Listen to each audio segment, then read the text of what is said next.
If you love the stories of and the rest of the story, subscribe now. It wasn't always like this. The applause, the admiration, the spotlight. It was hard earned, but back then she wasn't Carla. She was simply Leo, a restless artist struggling to find a place in a world that seemed unwilling to understand. "You're too much," someone once told her after a small theater performance. Too bold, too loud, too everything. Leo had shrugged it off at the time, flashing a smile that masked the sting. Well, Leo replied with a smirk, "Better too much than not enough." But that was a lie. It hurt. Every comment, every rejection, every sideways glance chipped away at the facade. For years, Leo poured everything into acting. It was the one place where all the noise in her head went quiet. On stage or in front of a camera, she could transform into someone else, someone accepted,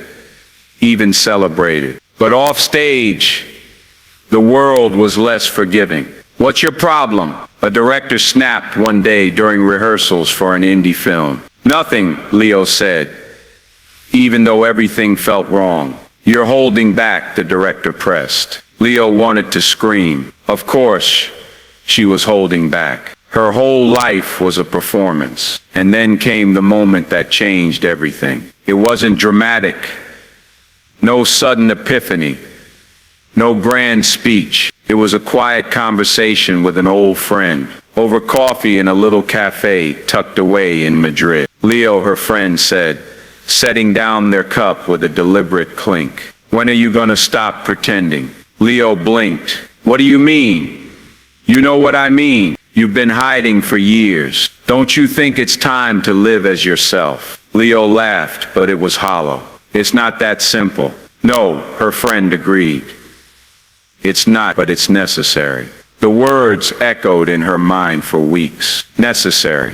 So little by little, Leo began to dismantle the walls she had built. She faced the fears, the doubts, the harsh realities of what the world might think. And then she chose herself. Leo became Carla.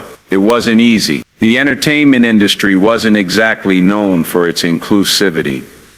And the criticism came quickly. "Why would you do this?" reporters asked, their questions dripping with judgment. "You're ruining your career," a producer warned. But Carla refused to let the negativity define her. "This isn't about anyone else," she told an interviewer years later. "This is about being true to myself. And if that means losing some roles, so be it. I'd rather lose them as Carla than win them as someone I'm not." The irony, of course, was that she didn't lose anything. If anything, Carla gained more than she ever imagined. The roles came pouring in, not just because of her undeniable talent, but because of her authenticity. Carla became a beacon for others, a symbol of courage and resilience, in an industry that often prizes conformity over individuality. In a public speech, she once said,